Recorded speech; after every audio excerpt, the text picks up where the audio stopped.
ሄርሜላ አይበጅሽም። አብራት አብራ ማለት እኮ ትዳሩን ትቶ ልጁን ትቶ ወደ አንቺ እየመጣ ነው። ነገም አንቺም ጥሎ ወደ ሌላው ሴት መሄዱ የማይቀር ነገር ነው።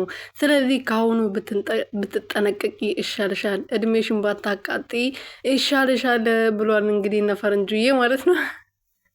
አረ እነዚህ ልጆች መጃቸው እንዴት ነው ደስ የሚሉት ማለት ነው። ደግሞ እንዴት አባታቸው ነው የሚያምሩት የምር ማለት ነው። ደስ ይላሉ።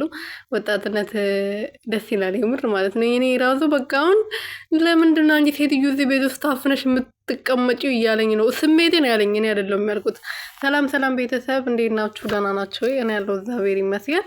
በያላችሁበት ሰላማችሁ ብዝት ትርፍርፍ ይበልልኝ። የኔ ውድና ወርቅ እንቁ የሆናችሁ የኔ ውድ ቤተሰቦቼ ደህና ናችሁ?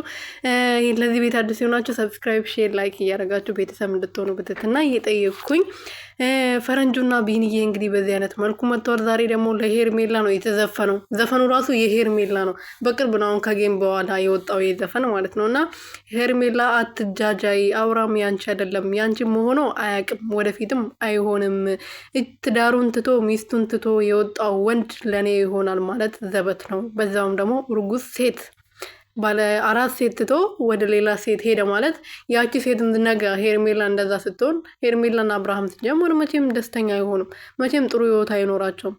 በተለይ ደግሞ ሄርሜላ የምትባለው ሴትዮ የሩትዬ ኡምባ ራሱ እሷን ደስተኛ ያረጋትም 100% እርግጠኛ ነኝ ማለት ነው። አብርሃም ደግሞ እንደለመደበት ነገም ሌላ ሴት ያመጣል። ትላንት ተናግሯል። እነ እዩ ዛሬ ሊያገባሽ ይችላል፣ ዛሬ ደስተኛ ልትሆኝ ትችላለሽ ለ3 ቀን ለ4 ቀን። ግን አብርሃም ነገም ደግሞ እንደዚሁ መጥቶ ለሌላ ሴት ይንበረከካል። ግን ልክ ለሩትዬ ተንበርክኮ እንደነበረ ከዚህ በፊት ለሌላ ሴቶችም ተንበርክኮ እንደነበረ ሌላ ሴት እንደዚህ ነው። በቃ ህይወቱ እንደዚህ ነው። ሌላ ህይወት የለውም። በቃ ለሴት መንበርከክ ነው፣ በየጊዜው ለሴት ቀለበት ማድረግ ነው ብሎ በግልጽ ተናግረዋል። እና እውነት ነው። ትናንት ግን ሩትዬ ስለሌለች እኔ በጣም ደስ ያለኝ። አንዳንዶቻችሁ ለምን ሄደች ልትሉ ትችላላችሁ። እንኳን ሄደች ህይወቷን ልትበጠብጥ ይገባል። ልክ ህይወቷ ስትበጠብጥ እንደነበረው ማለት ነው። ስለዚህ እኔ በመሄዷ በጣም ነው ደስ ያለኝ የምር።